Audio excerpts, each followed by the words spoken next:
Hi friends, ఒక variety recipe చూసేద్దామా. టమాటాలు, కొత్తిమీర, క్యాప్సికమ్, ఉల్లిపాయలు, స్వీట్ కార్న్స్ అండ్ క్యారెట్ తురుము అండ్ ముక్కలు కోసుకొని పెట్టుకోవాలి. ఒక బౌల్ తీసుకొని దాంట్లో సరిపడా కొంచెం నెయ్యి వేసుకొని దాంట్లో పూల్ మకానీని వేసుకొని ఇట్లా డ్రై రోస్ట్ చేసుకోవాలి అండి. పిల్లలు చాలా టేస్టీగా తింటారు.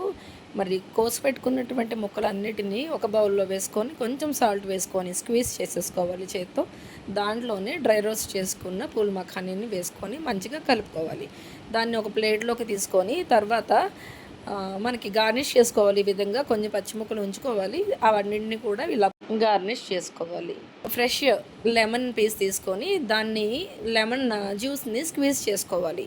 తినే ముందు మాత్రమే ఇలా చేసుకోవడం ద్వారా చాలా మంచి రుచి ఉంటుంది. ఇమ్యూనిటీ పెరుగుతుంది. యాంటీఆక్సిడెంట్స్ రిచ్గా ఉంటాయి. Antioxidants is full of fibre and with protein. పిల్లలు చాలా ఇష్టపడి తింటారు, బలం కూడా.